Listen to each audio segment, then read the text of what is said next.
हूं आपका दोस्त एडवोकेट सुबोध गुप्ता।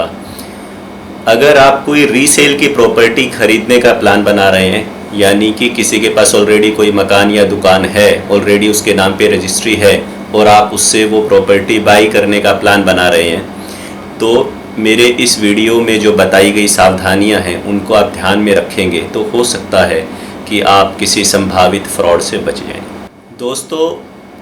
इन सावधानियों की चेक लिस्ट में सबसे पहली सावधानी तो आपको ये रखनी है कि जब भी आप किसी प्रॉपर्टी का सौदा करो तो प्रॉपर्टी डीलर को या सेलर को ये कह देना, मेरे भाई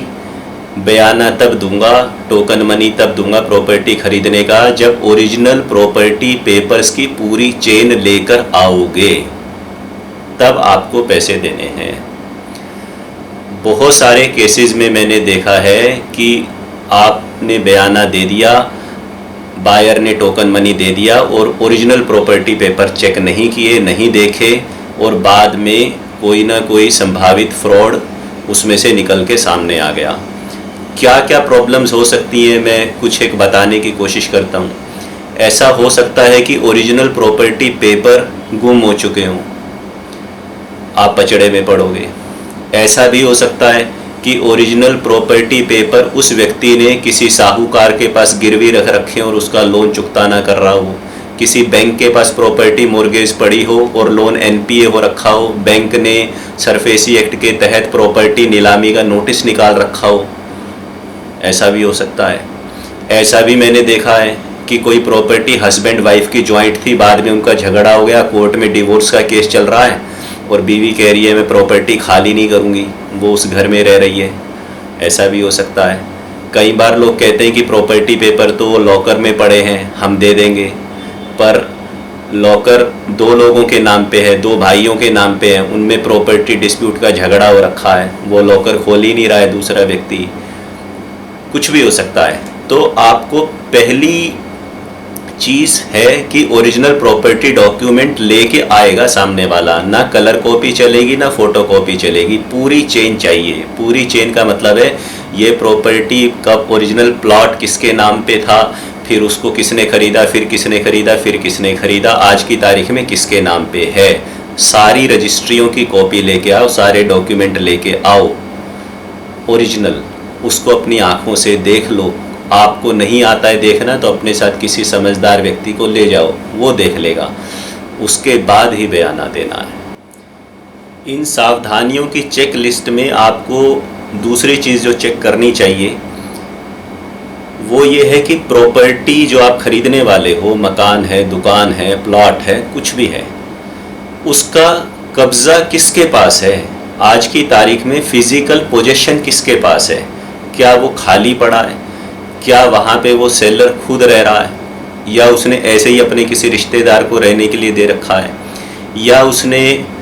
लीव एंड लाइसेंस पे दे रखा है, या उसने कोई लीज एग्रीमेंट बना रखा है। बना रखा है तो कितने साल का बना रखा है, 11 महीने का बना रखा है, 3 साल का, 9 साल का, 15 साल का, कितने पीरियड का बना रखा है। तो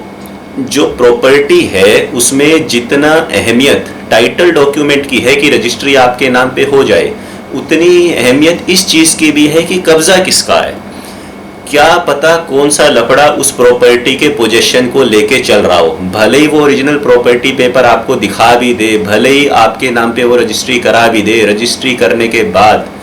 जब आप शानो शौकत से अपनी प्रॉपर्टी के दरवाजे पे पहुंचोगे, दहलीज पे पहुंचोगे और वहाँ कोई बोलेगा भाई साहब मैं तो खाली नहीं करूँगा, आपको जो करने कर लो, आप कोर्ट में जाओ, चाहे जिससे खरीदी है उस पर केस करो, मैं तो खाली नहीं करूँगा, फिर आप क्या करोगे। तो कई लोग ये सोचते हैं प्रॉपर्टी खरीदते समय कि अगर प्रॉपर्टी पहले ही किराए पे चढ़ी हुई है तो अच्छा रहेगा, हमारा किराया आता रहेगा। ये बात सुनने में अच्छी भी लग रही है क्योंकि आपको बाद में किराएदार ढूंढना नहीं पड़ेगा, परंतु इस चीज़ में बहुत बड़ा पंगा है। और वो पंगा ये है कि वो किराएदार वो जो लीज एग्रीमेंट चल रहा है उसके बाद खाली करेगा या नहीं करेगा, ये खतरा हमेशा बना रहेगा क्योंकि वो पहले से उस प्रॉपर्टी पे बैठा है। तो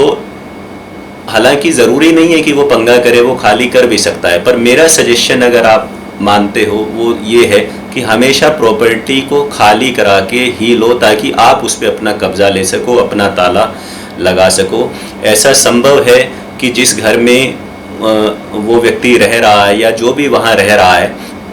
वो उस प्रॉपर्टी को खाली करने से मना कर रहा हो, या बैंक से लोन ले रखा हो, बैंक ने वहाँ पे कोई नोटिस चिपकाया हो दीवार पे कि हमने सिंबॉलिक पोजीशन इस प्रॉपर्टी का ले लिया है, या अखबार में कोई ऐसी ऐड निकाली हो बैंक ने कि भैया इस प्रॉपर्टी पे लोन चुकता नहीं हुआ था इसलिए हम फिज़िकल पोजीशन ले लेंगे। तो अगर घर खाली रहता है तो फिर भी आपके फेवर में एक चीज़ रहती है कि प्रॉपर्टी जिस समय मैंने खरीदी उस समय खाली थी, ताकि जाते ही रजिस्ट्री होने के बाद सबसे पहले तो आप उस पर अपना कब्जा करो। उसके बाद कौन आएगा कौन नहीं आएगा वो बाद की बात है।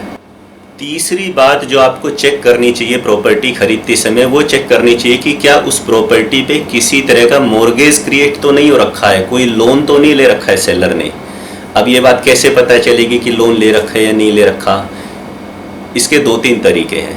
पहली बात तो आप सीधा सेलर से ही पूछ लीजिए कि भाई साहब आपकी प्रॉपर्टी पे कोई लोन तो नहीं चल रहा। ज़रूरी नहीं है उसके मन में बेईमाना, वो बता भी सकता है कि उसकी प्रॉपर्टी पे इतना लोन चल रहा है। दूसरा, अगर वो ओरिजिनल प्रॉपर्टी पेपर नहीं दिखा रहा है तो शक होता है कि लोन चल रहा होगा, लेकिन अगर वो ओरिजिनल प्रॉपर्टी पेपर हैं उसके पास तो इसका मतलब लोन नहीं चल रहा है या ख़त्म हो गया होगा, तभी तो बैंक ने उसको ओरिजिनल प्रॉपर्टी पेपर रिटर्न किए, वरना तो प्रॉपर्टी पेपर बैंक में होते। तीसरा, मैंने एक वीडियो अलग से बनाया है, एक वेबसाइट है सरसाई की, CERSAI, उसका लिंक मैं डिस्क्रिप्शन में डाल दे रहा हूँ ताकि आप देख सकें। आप सरसाई की वेबसाइट पे जाओगे, वहाँ नॉमिनल सी 11-12 रुपये की फ़ीस लगती है। आप प्रॉपर्टी की डिटेल एंटर करोगे तो वहाँ पे आपको रिपोर्ट मिल जाएगी कि इस फलानी प्रॉपर्टी पे जिसका एड्रेस आपने वहाँ डाला है वहाँ पे किसी बैंक ने कोई मॉर्गेज क्रिएट कर रखा है या नहीं कर रखा, कोई चार्ज क्रिएट हो रखा है या नहीं हो रखा है गवर्नमेंट के रिकॉर्ड्स में। ये बहुत ही आसान तरीका है, उस वीडियो से आप पता लगा सकते हो। अगर आपको ये पता चल जाता है या सामने वाला खुद बता देता है आपको कि इस प्रॉपर्टी पे मेरा इस बैंक से लोन चल रहा है और इतने रुपए देने आउटस्टैंडिंग है, तब आपको उससे 3 चीज़ें और मांगनी है। आपको उन्हें कहना है कि भाई साहब आप बैंक से 3 चीज़ें ले आओ लेटर हेड पे, या खुद आप उसके साथ बैंक चले जाइए। लोन स्टेटमेंट शुरू से लेके आज तक की, लिस्ट ऑफ डॉक्यूमेंट का मतलब होता है कि बैंक अपने लेटर हेड पे लिख के देता है कि इस प्रॉपर्टी के कौन कौन से ओरिजिनल डॉक्यूमेंट बैंक के पास हैं। ज़रूरी नहीं है कि बैंक के पास सारे ओरिजिनल डॉक्यूमेंट हो, कई बार बैंक 1-2 डॉक्यूमेंट लेना भूल भी जाता है और वो डॉक्यूमेंट सेलर के पास होंगे। तो बैंक से लिस्ट लेनी है कि कौन कौन से डॉक्यूमेंट बैंक के पास हैं और फिर सेलर से पूछना है कि बैलेंस डॉक्यूमेंट कहाँ है भाई साहब। और आपको तीसरी चीज़ बैंक से लेनी है लोन फोरक्लोजर लेटर की, अगर इस लोन को आज की तारीख में क्लोज किया जाएगा तो कितने पैसे देने पड़ेंगे। फिर आपको उससे पूछना है सेलर से कि ये जो आउटस्टैंडिंग पैसे हैं ये आप कब तक पे करेंगे, और बैंक जब तक NOC ना दे और ओरिजिनल प्रॉपर्टी पेपर रिटर्न ना करे तब तक उस प्रॉपर्टी का सौदा करने की सलाह मैं तो नहीं देता। बाकी आप समझिए। ऐसा भी हो सकता है कि जब आप लोन स्टेटमेंट देखें तो पता चल रहा है कि 6, 7, 8 महीने से वो व्यक्ति ने, सेलर ने बैंक की किस्तें नहीं भरी तो लोन NPA हो गया। लोन NPA अगर हो गया होगा तब बैंक ने जो कानूनी कार्रवाई है उस प्रॉपर्टी पे अपना कब्जा करके उसकी नीलामी करके बेच के अपना लोन रिकवर करने की वो ऑलरेडी शुरू कर दी होगी। और ऐसी स्थिति में क्या पता बैंक ने कोई प्रोस्पेक्टिव बायर भी ढूंढ लिया हो जो उस प्रॉपर्टी को ख़रीदना चाह रहा हो। तो आप भी अगर ऐसी दशा में इसको बयाना दे दोगे तो आपके बयाना समझ लो डूब गया, प्रॉपर्टी भी नहीं मिलने वाली। तो बैंक लोन की जानकारी लेना बहुत ही ज़रूरी है। चलिए अब आ जाते हैं नेक्स्ट पॉइंट पे, एग्रीमेंट पे। एग्रीमेंट में देखता हूँ 2 तरीके के बनाए जाते हैं, कच्चा एग्रीमेंट, एक पक्का एग्रीमेंट। कच्चा एग्रीमेंट इसलिए बनाना पड़ता है, कागज़ पे लिख दिया जाता है, पर्ची बना दी जाती है कि ये प्रॉपर्टी 1 करोड़ रुपए में ख़रीदनी तय हुई है, इतने पैसे नकद दे दिए, इतने ऐसे देने हैं। वो बाद में फाड़ देते हैं क्योंकि ब्लैक मनी इन्वॉल्व रहता है। हकीकत है, मैं वीडियो में बोलूँ या ना बोलूँ, इतनी सारी जो ट्रांजैक्शंस हैं प्रॉपर्टी की उसमें सर्कल रेट कुछ होता है, एक्चुअल मार्केट वैल्यू कुछ होती है और बाकी कैश में डीलिंग होती है। तो अगर बिल्कुल ही अवॉइड नहीं किया जा सकता है तो इस प्रकार के कच्चे एग्रीमेंट में एंटर करके कैश देना चाहिए, अदरवाइज़ ये आपके लिए सेफ़ नहीं है। जिस व्यक्ति को आपने कैश दिया है, आपने 20 लाख कैश दे दिया और भगवान न करे वो शाम को कार एक्सीडेंट में मारा गया, तो समझ लो आपके 20 लाख भी मारे गए। कुछ भी हो सकता है, ठीक है। तो कैश ट्रांजैक्शन अवॉइड करिए, गैर कानूनी भी है, रिस्की भी है, आपका पैसा डूबने का खतरा भी है।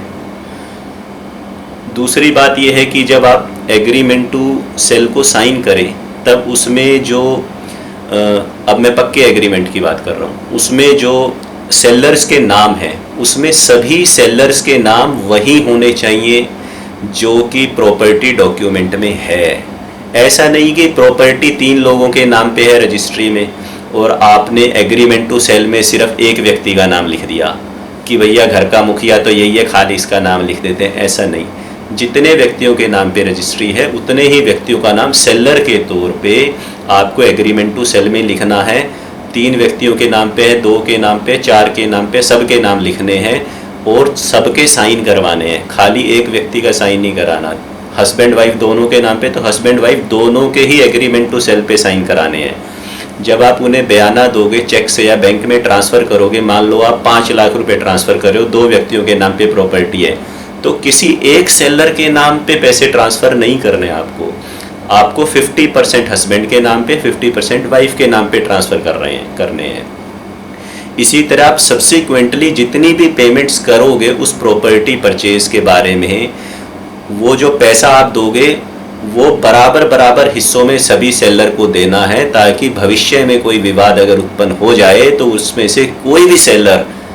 ये ना कह सके कि भाई साहब मुझे तो मेरी प्रॉपर्टी बेचने का जो आनुपातिक हिस्सा था, प्रोपोर्शनेट शेयर था पैसे का, सेल्स कंसिडरेशन का, वो नहीं मिला। तो आपकी सेफ्टी है कि आप सबको बराबर पैसे दो, ये बात आपको ध्यान रखनी है। दोस्तों और कुछ छोटी छोटी बातें हैं जो आपको ध्यान रखनी ही चाहिए, जैसे कि जब आप प्रॉपर्टी खरीद रहे हो तो उस प्रॉपर्टी का आप नगर निगम रिकॉर्ड्स में ये चेक कर लीजिए कि म्यूटेशन किसके नाम पे हो रखा है, और लेटेस्ट जो हाउस टैक्स की रसीद है, हाउस टैक्स पेड की बिल और रसीद, वो आप सेलर से मांग लीजिए या उसे दिखाने के लिए कह दीजिए, ताकि पता चले कि ऐसा नहीं कि आप प्रॉपर्टी खरीद लो और बाद में पता लगे भैया इस पे तो 2 लाख रुपए का हाउस टैक्स पे नहीं किया गया है। या आप एक काम और आपको करना चाहिए, कई बार आपको अगर आप सब रजिस्ट्रार ऑफिस में जाएंगे जहाँ पे रजिस्ट्री होती है तो वहाँ नोटिस बोर्ड पे नोटिस लगे रहते हैं कि किस किस की प्रॉपर्टी बेचना, खरीदना, बेचना अलाउड नहीं है। आपको एक बार सब रजिस्ट्रार ऑफिस में भी चेक कर लेना चाहिए जाके कि मैं ये प्रॉपर्टी खरीदने वाला हूँ, ऐसा तो नहीं है कि इस प्रॉपर्टी का रजिस्ट्रेशन होल्ड कर रखा हो, बैन कर रखा हो किसी वजह से। वो वजह कोई भी हो सकती है। हो सकता है कोई सरकारी आदेश से उस एरिया में, जिस एरिया में आप प्रॉपर्टी खरीद रहे हो, पूरे एरिया में ही रजिस्ट्री ना हो रही हो सकता है कोई ड्यूज पे ना किए हो सरकारी, हो सकता है कोई इलीगल कंस्ट्रक्शन उस प्रॉपर्टी पे हो रखी हो, जितने एरिया का फ्लैट होना चाहिए उसको बढ़ा के कुछ और बना दिया, 3 मंजिल की जगह 4 मंजिल बना दिया, डिमोलिशन लिस्ट में नाम आ रखा उस प्रॉपर्टी का, और भी कई कारण हो सकते हैं।